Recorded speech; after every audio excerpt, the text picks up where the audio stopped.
Google rewards failure, Apple rewards failure, and I believe that if you can embrace failure and say, like, I want to chase failure as fast as I can, I want people to laugh at me, destroy me, bring me down to my bottom so I can build myself back up, you will have a stronger tower than before.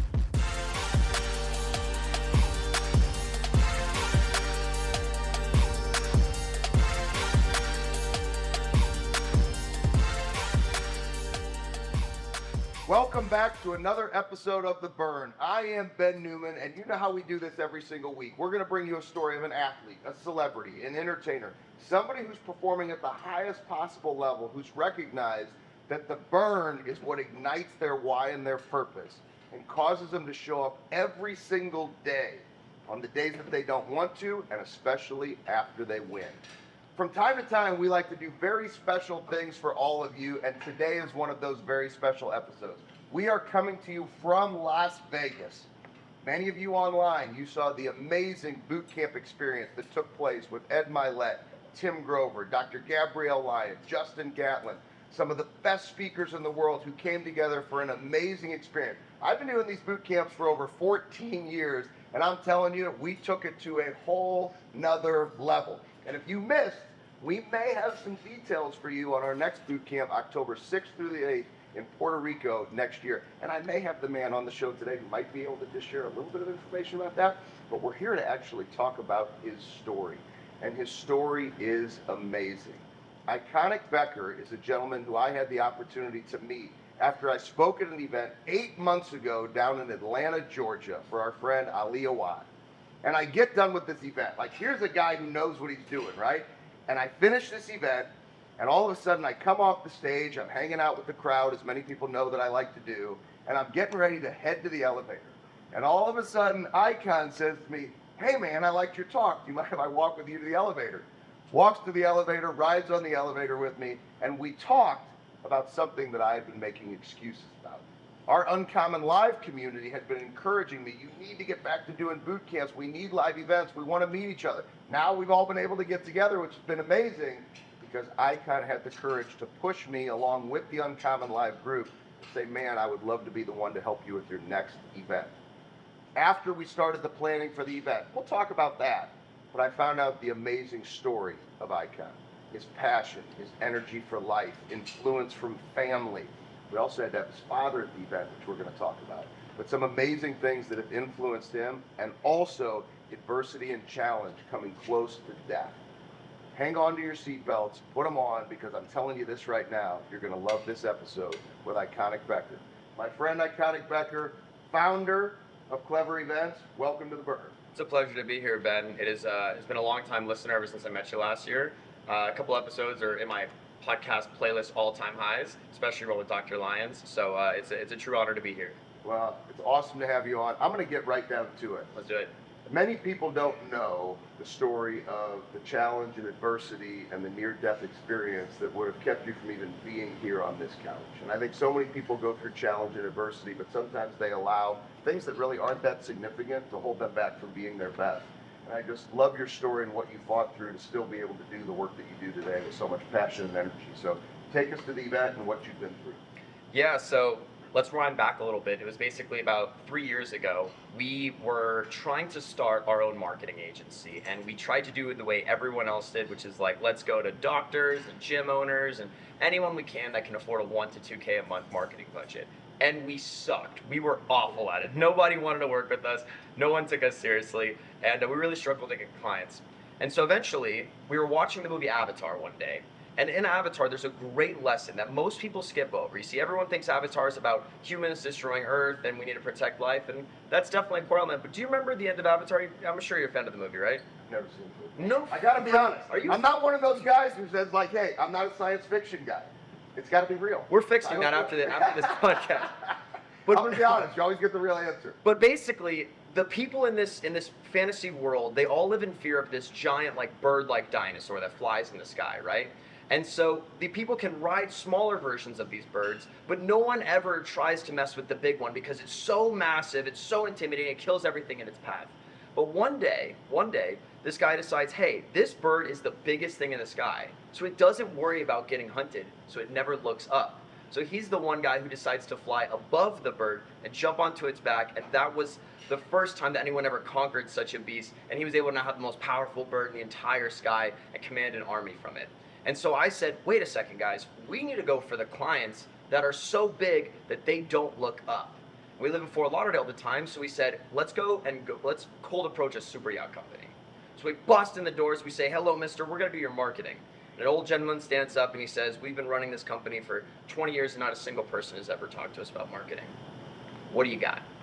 And we went him through ideas of video content creation, the whole 9 yards. We ended up closing the deal. It was our highest paid client. It was 6 times the retainer we were asking from anyone else at 1/5 the amount of work, which is just an example of what happens when you lean into individuals who don't look up. So we started building this super yacht production company out, and we were filming these mega $30, $50 million boats. We had a $23 million private island we did a whole TV show on, and our little small team was building. The videographers that are actually in this room right now were the ones who helped me all that time ago starting to build that production out. And we had a little business that was starting to move along as a media company until the pandemic happened. Instantly, within 61 days, all of the wealth, the clientele, the prestige we built up was instantly destroyed. We went from being the guys who were like, we're doing something great here, to what the hell are we gonna do now? Now, in between those shoots, we randomly would shoot live events. And I had an idea one day. We realized that most people only have the feedback from their own event, but we have the content from everyone's event. We have over 1,000 testimonials, over 100 different live events. We know more about live events than the people who ran the events themselves.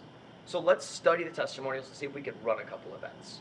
And so we spent 4 days watching every single testimonial, translating it, finding the links, and eventually we had a product that we were like, this could be sold to help people run events in a time where no one was running an event. So we called up the worst client we ever had, and this guy lost almost $200,000 on his event by the time it was all said and done. We called him up, we said, we've got 2 promises for you. Number 1, we're gonna make you back all that money on your events, and we only need you to do 2 things. We need you to A, follow everything we say, and B, you need to pay up front, because we wouldn't last another week in terms of payroll, and it was a pretty bad situation. He agreed. We ran the first event 3 months later in Mexico. We had 200 people that we secretly found this hidden castle mansion for, hosted it during a global pandemic, and were able to make an experience that everyone walked home with and saying, this is the best, events are back, we're on. We and my amazing team here were high-fiving each other, like, we've got a new business model, we're the event guys now, right? And words quickly spread that we started running events. So a couple months go by, we run more events. And about 6 months later, a client comes to us and says, I'm running an event and we're gonna do an offer at it. What do you guys know about offers? And we said, well, once again, we have all this footage of everyone else pitching from stage. We know how much those events made. Why don't we just watch the pitches, see what they did right, see what they did wrong, and then we'll just teach this guy to do it. We asked him what his target was. He said, we want to do $300,000 in a day. And we said, no, we're gonna do $1 million. That was our big number. We want to do $1 million just because we want to shoot for the stars. This was it. So we spent 2 months preparing this pitch, preparing the event, the whole 9 yards. We had 250 people in a parking garage in Miami, all together for this event. We do the offer, and we didn't make $1 million. We did 1.2 million, and we did it in 4 hours. This was the best day of my life. This was the moment that I was like, we finally have a company where I can feel proud of myself, where I can go home to my parents, look them in the eye and say, Mom, Dad, we're gonna be okay. To have my team, the people that are still here by my side, and say, we're never gonna have to worry about money again. This was supposed to be my day. And I drove home that night singing Sweet Home Alabama and We Are the Champions after I hear this $1 million day. And I'm so excited. My mom calls me and she says, how did it go? How'd it go? And I said, Mom, I'll tell you when I get home. I'll tell you when I get home. A major part of reaching your peak performance is having the right people in your life or organization. And to help with that, we are proud to introduce our strategic partner, Spark Companies. No matter the industry or workforce needs, Spark Companies provide extremely effective solutions for leadership recruitment, staffing, and other workforce solutions. For our listeners, Spark is offering a no-cost consultative session to help identify your specific needs and how they might be able to help. To schedule your free consultation, head over to bennewman.net/spark. That's bennewman.net/SPARK. Now, let's get back into the show. I'll tell you when I get home was the last words I said to her. Because about 16 minutes later, a motorcyclist that was kind of just speeding at an obnoxious speed came and collided with the back of my car on the highway. Now, my entire life, I've never been in a car accident before, and I didn't know what to do. And I panicked, and we pulled the car over to the side of the road. I see this guy, he's laying there. It's 3 a.m. in the morning on I-95, and I'm freaking out. I don't know what's going on. The bike's over there, he's over there, and I'm thinking, this guy's gonna die. And I don't know if I'm supposed to do something. Am I not? Is this my fault? I'm freaking out. And all I knew was that there was someone there and we needed to figure out what to do. And I tried taking a step forward to help. And in that moment, another car came and hit me at about 50 miles an hour. Full body, straight to the front of the car. Flew about 86 feet. I hit the sidewall. They peeled me off the paint about 13 minutes later. What was supposed to be the greatest day of my life, the time where I finally got the chance to say, I did it. Like, this is my moment. Like, I'm winning, Mom. Like, everything's gonna be okay. Instead, that phone call was met with, your son we're not sure if he's gonna make it. And you need to get here right now. And it felt so unfair to go from all of this effort, all of this work, and finally keeping and telling my team, like, it's gonna be okay, it's gonna be okay. Going through a global pandemic, losing a company twice, having our greatest experience. This was my win. And life took it away an hour later. How has your appreciation for life now changed, having gone through that? Something that's interesting about that experience is a lot of times people go through these experiences and they change and they live every day with this new viscosity and this new high on life. And honestly, man, I waited for that. I waited for it to come in and say, like, I'm alive, I made it. But it didn't come. It didn't come immediately. Instead, I was mad. I was mad at everything. I was mad at life. I was mad at myself. I was mad at everyone. I was mad at this guy who hit me with a car. I was mad at the motorcyclist. It was, why am I even trying for all of this? And I didn't understand where I hoped appreciation would come. It never did. But these guys, the guys that are in this room right now, were at my bedside when I didn't have legs to walk on. And when I couldn't stand for myself, they stood for me. And so appreciation, maybe I'm going about it the wrong way. And I haven't mastered gratitude yet myself. It's something I need to work on better. But I've realized there's these pockets of moments in life that it hits me that I'm still here. And we're doing good. And we made it through that dark patch, and we're moving forward, and now we're going, and now it's working. And it's those little moments that have made everything that much more worth it. One of those moments was sharing the stage with you this weekend, being able to be on top of this amazing penthouse and having all of your attendees come around. Attendees we're in the room with right now look so sharp, all dressed up, black tie affair, your face on a poker table, like, all of those bad things happened, and yet we're still here on this penthouse. And it's those little moments that pay out for the bad ones, realistically. One of the cool things about that moment and the Klevr team, your entire team, from doing a Casino Royale event. I mean, you talked about a first boot camp that I did where there were 9 people to now having so many amazing people from different countries and 30 plus states come together and have this great experience. But Casino Royale overlooking Vegas and Ed Milet speaking, and did you ever think that you would be able to bring your father? So this is a really cool moment for me there. I always love the stories and things that happen to bring your father. It looks like that experience with your parents, to know that you almost died, to know that maybe you'll never do events, to know that there's this pain, to have your dad back there with you. What was that experience like? You know, I came to Vegas for the first time 5 years ago. It was because my dad wanted me to fly in directly on my birthday. So he flew us in. So the moment we landed in Vegas, like, clock striking at 9, it was my birthday. And we flew in on Spirit, but he wanted to make it nice. So we got first class on Spirit, which is god-awful, and to say the least. But we landed, he was like, we're in Vegas. And as we drove, he made sure to go through every single hotel on the Strip and say, one day you're going to speak at these. It's like, yeah, this is it. You're going to speak at the very top of them. And so when we had a conversation before the event and we were just talking about where the Palms was going to be at and the poker table on the roof, you know, being able to open to you and just be like, I would love to show my dad that it's like, hey, we made it through the hard times. Our challenges did not define us. These obstacles didn't stop us. As I like to say, that car didn't kill me, certainly this won't either. And we made it through this, and here's the view. Here's that small brief moment that pays the dividends. And so when you gave me the honor to not only share the stage with you, but to bring my father along to this event and have him participate, it was truly one of the greatest gifts any of our partners or even friends has ever given me. And so for that, I'm eternally grateful. It was awesome to see it. It was awesome to watch your dad's eyes as you were up there. And then your dad participated in workouts and all the great things, and which leads me to, I've always been very detail oriented. Very, very important for me. I mean, if people saw how really anal I am with how I do things, it's pretty wild, pretty extreme.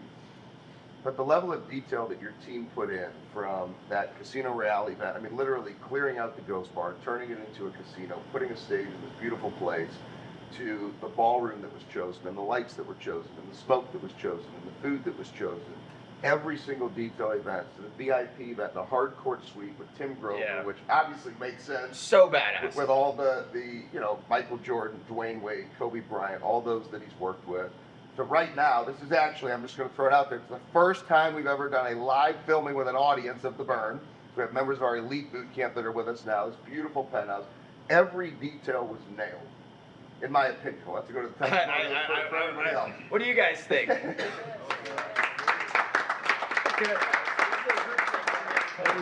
So, every detail was nailed.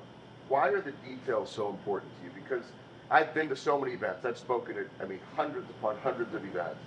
And sometimes you go to an event and you're like, okay, they threw this thing together, but there was not attention to detail. Why are details so important to you? Yeah, so a great event, people always think a great event is defined by good speakers. And don't get me wrong, speakers are important. A good location, or a crazy experience, an excursion on site. But I think we can all agree the greatest events are simply the events that deliver on the promise they set. So we took attendees from point A to point B. That's what we said we were going to do. We made it happen. Every other detail of the event is simply built around supporting that, right? So if we want to have it where we want attendees to identify their burn and be able to be an understanding of how to chase and attack it, we don't want them thinking about things like, is my room, where am I going to stay tonight? Where's the food at? Is the room going to have water? Things like that. That takes them out of flow, takes them out of focus. And I'm going to give a little shout out to my lead coordinator, Kaylee, because Kaylee and I share this fear of imperfection in every element, And so I think Kaylee probably read over the master tracker at least 20 times over, because our fear is that we step into these rooms, like I was saying earlier, with these giant birds that don't look up. I mean, Ben, you're a very powerful individual. My dream as a kid was to be Tony Robbins on stage. To be able to share this podcast with one of the top 5 performance coaches in the entire world is a dream come true.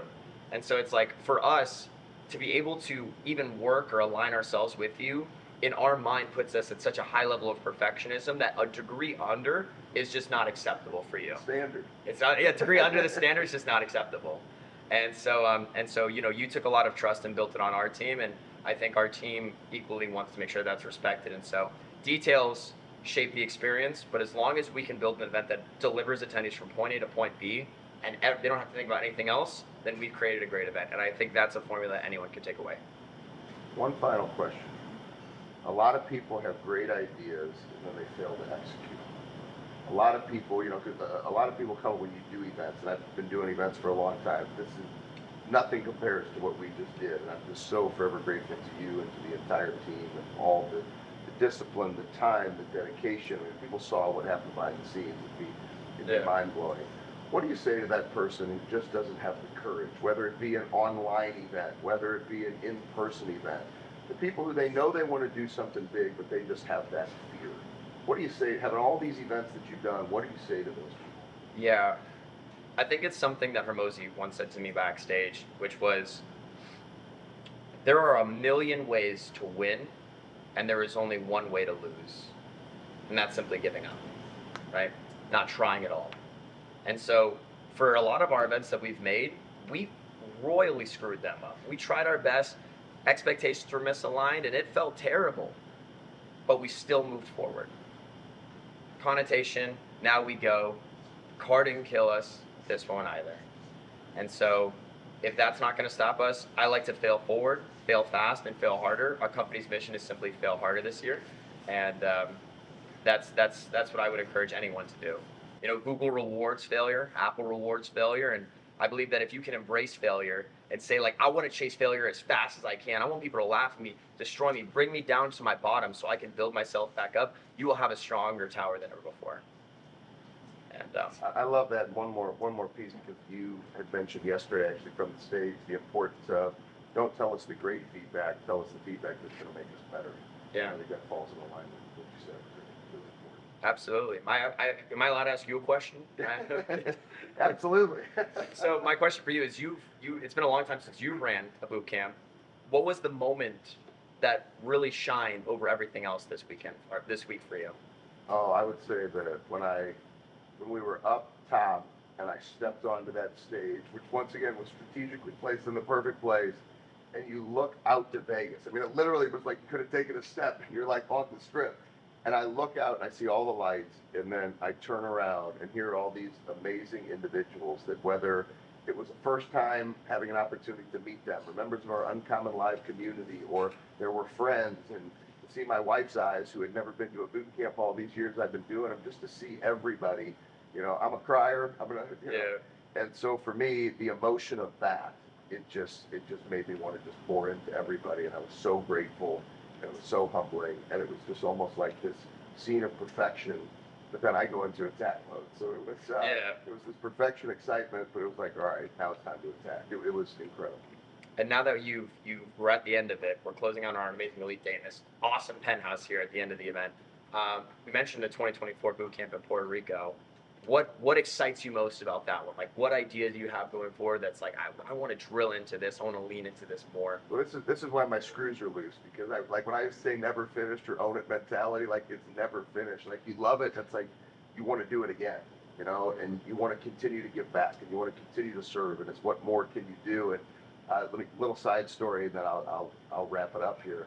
But Coach Ballou, who is the strength coach at Alabama, I'll never forget. We win the national championship. It's 2020. We're down in Miami. Everybody's up late the night before, and then all of a sudden wake up the next morning, and we're texting each other about how we can't wait for like next season to start.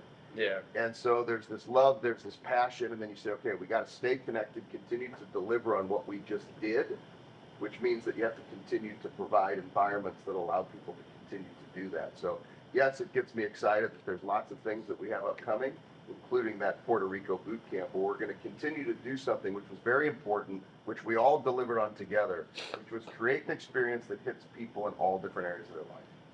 Not like other events where it's just a bunch of great speakers. Yeah. Literally, we're continuing to attack every single area of people's lives, so there's nowhere to hide. We're creating an environment that makes you uncomfortable and it challenges you to be your best. So it's always fun for me. We challenge everybody, get to December the 25th, allow that to be the foundation for new thinking heading into the next year, to be a new you. And then next year you come back and it's like, okay, how did I do over that last year? Then we keep attacking it and doing it again. So I couldn't be any more fired up for what lies ahead and the community that we have to continue to do it together. And I'm grateful to you and the Uncommon Live community for encouraging me to do it again, because this exceeded my expectations in terms of how I feel, my excitement, my energy to continue to give back and pour it even more. Absolutely. I'm supposed to be finishing the show. I feel like I'm finishing your show. I started asking questions. But hey, I'll do this. I'll say thank you. And this is not like a sales pitch for you, but I've been to so many different events, and people need to be talking to Klevr Events and Icon, because there's something special about the way you do things. And I appreciate you, and look forward to growing together. So thanks for coming on the burn. To the moon and back. Thank you so much. And thank you guys for all coming and playing full out. I want to give a round of applause from you and Ben. The first live episode of The Burn. I can't thank you enough for every single week choosing to join us to hear amazing stories, oftentimes adversity and challenge that makes you shift your perspective. A near-death experience to now having the opportunity to perform at the highest possible level. You have that in you as well, but you have to choose to connect to your burn, so it ignites your why and your purpose and allows you to show up on the days that you don't feel like it, and especially after you win. We'll see you next week for the Burn.